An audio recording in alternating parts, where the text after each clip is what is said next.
नमस्कार। वंदे भारत। जय श्री कृष्णा। दुनिया में 8 मार्च को महिला दिवस मना है। आज 11 मार्च है। मेरी आत्मा कहती है कि ये महिला दिवस नहीं, मातृशक्ति का माँ के प्रति सम्मान दिवस होना चाहिए। वर्तमान दुनिया एआई के युग में है। वर्तमान मनुष्य सोशल मीडिया में डूबा रहता है। खाना पीना सोना सब कुछ भूल गया है। सोशल मीडिया वर्तमान समाज के लिए एक एडिक्शन के समान है। और सोशल मीडिया के कमेंट्स में क्या क्या परोसा जा रहा है, विशेषकर दुनिया की आधी आबादी, हमारी माँ बहनों, संपूर्ण स्त्री जाति के प्रति क्या क्या लिखा जा रहा है, उसकी एक वानगी या प्रस्तुत कर रहा हूं। ये पोस्ट तथा कथित बुद्धिजीवी की है। इन महाशय ने जो कुछ लिखा है वो इतना निंदनीय और अशोभनीय है, मैं उसे पढ़कर नहीं सुना सकता।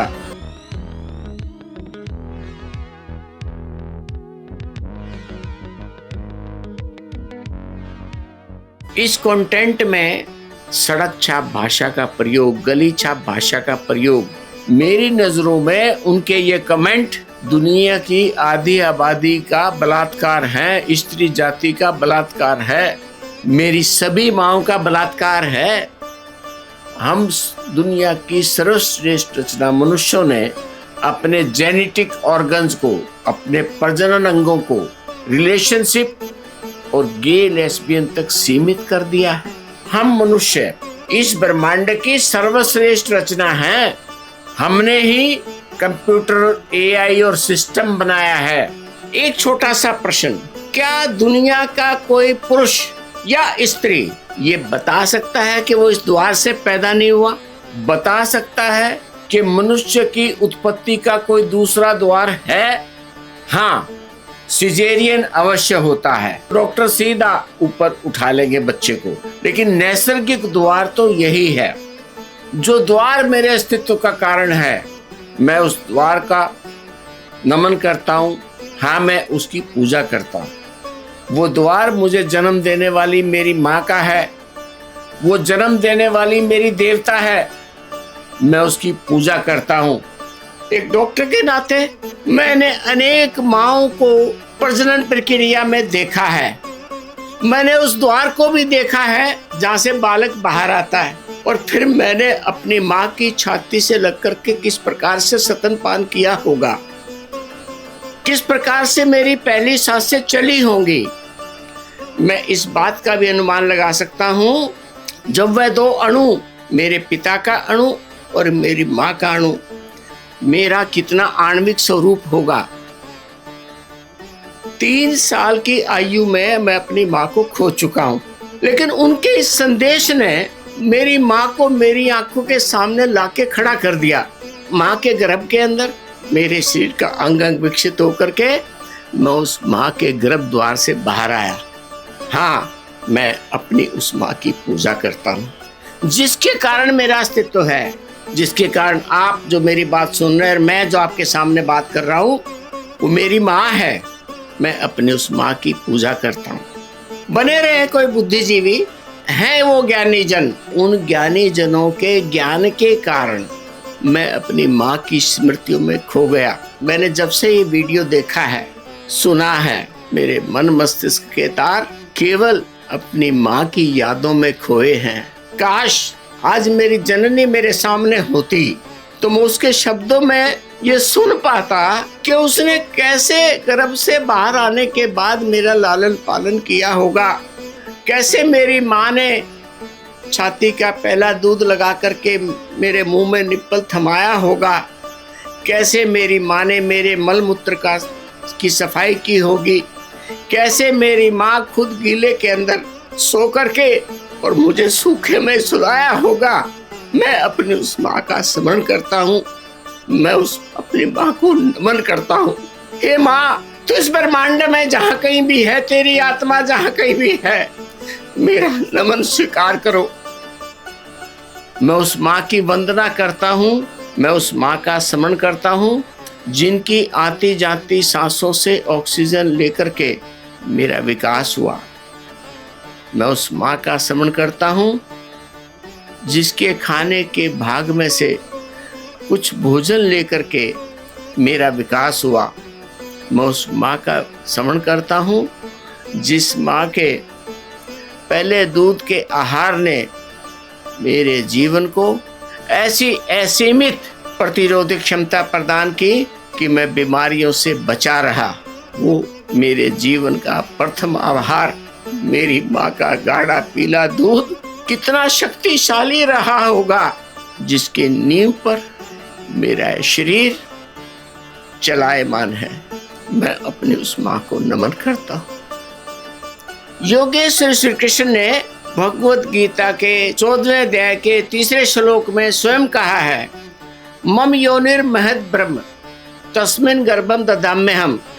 हे अर्जुन, मेरी महत ब्रह्म रूप मूल प्रकृति संपूर्ण भूतों की योनि है, अर्थात गर्भाधान का स्थान है, और मैं उस योनि में चेतन समुदाय गर्भ की स्थापना करता हूँ, और उस जड़ चेतन के संयोग से सब भूतों की उत्पत्ति होती है।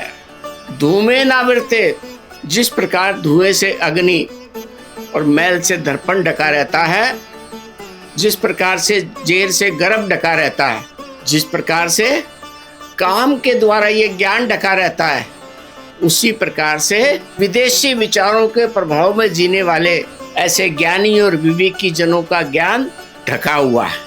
पैसों के लिए, पुरुष मानसिकता के तुष्टीकरण के लिए दुनिया के पुरुष मेरी माँ को, दुनिया की आधी आबादी स्त्री जाति को, अपनी माँ को जिनसे उन्होंने जन्म लिया है, पुरुष कामुक मानसिकता के सामने परोस रहे हैं। स्त्री की छाती पर लगी दूधी का अर्थ है हॉट एंड सेक्सी। उसके पहनावे की बनावट और उसकी प्रेजेंटेशन का अर्थ है उसके एक एक अंग से कामुकता छलकती है कि नहीं छलकती है।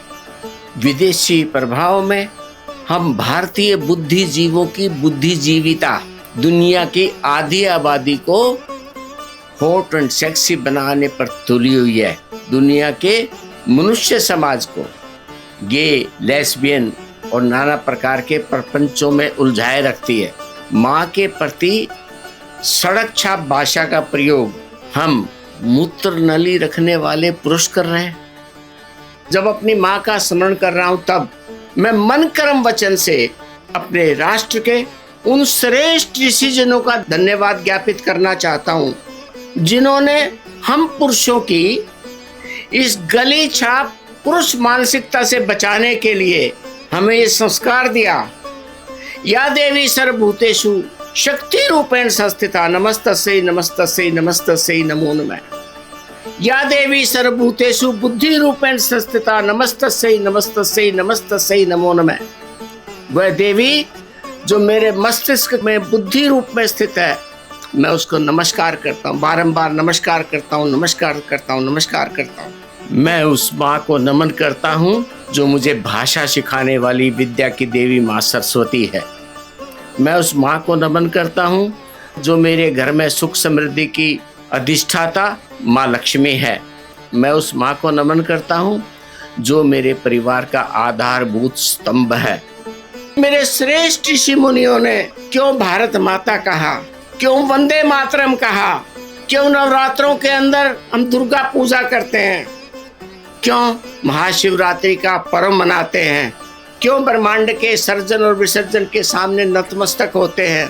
आज जब मेरी स्मृति के तारों में मेरी माँ के नाम की झंकारों की वीणा बज रही है, तब उस वीणा के स्वर में मेरे ध्यान में आती है कि ये केवल इसलिए हुआ कि मेरे जैसे पुरुषों की मानसिकता विकृत न हो, इसलिए मेरे महापुरुषों ने प्रकृति के साथ मेरे जीवन को जोड़ा। इसलिए योगेश्वर श्री कृष्ण ने कहा कि मेरी मूल प्रकृति सब भूतों की योनि है, गर्भाधान का स्थान है, वो स्थान जहाँ मेरे इष्ट भगवान श्री कृष्ण रहते हैं। मैं उस स्थान की पूजा करता हूँ, मैं उस स्थान को नमन करता हूँ। मित्रों, क्या मेल और फीमेल के बिना किसी सर्जन की कल्पना कर सकते हैं?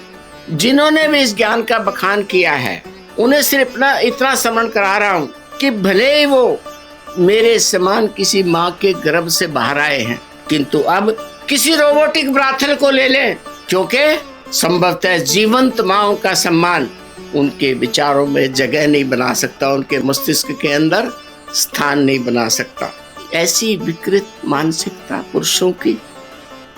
मैं आभारी हूं मैंने भारत माता की कोख से जन्म लिया। मैं आभारी हूं मैं भारत नाम के धरती के टुकड़े के ऊपर जन्म लिया।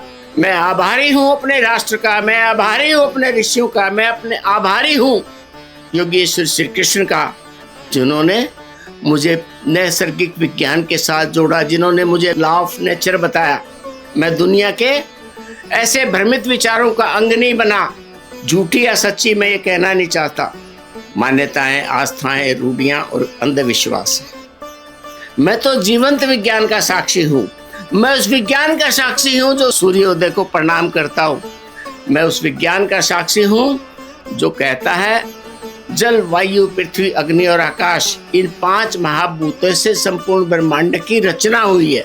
मैं अपने उन श्रेष्ठ ऋषि मुनियों का आभारी हूँ जिनके विचारों को जी करके मैं यहाँ तक जिया और उन्हीं के साथ जीवन की अंतिम यात्रा में इन 5 भूतों के एक अंग अग्नि के अंदर जल करके भस्म हो जाऊंगा, क्योंकि एक ने एक दिन तो जाना ही है। छोटा सा निवेदन करना चाहता हूँ। आज एक बार जिनकी माँ आंखों के सामने है, मैं तेरा पुत्र तुझे प्रणाम करता हूं।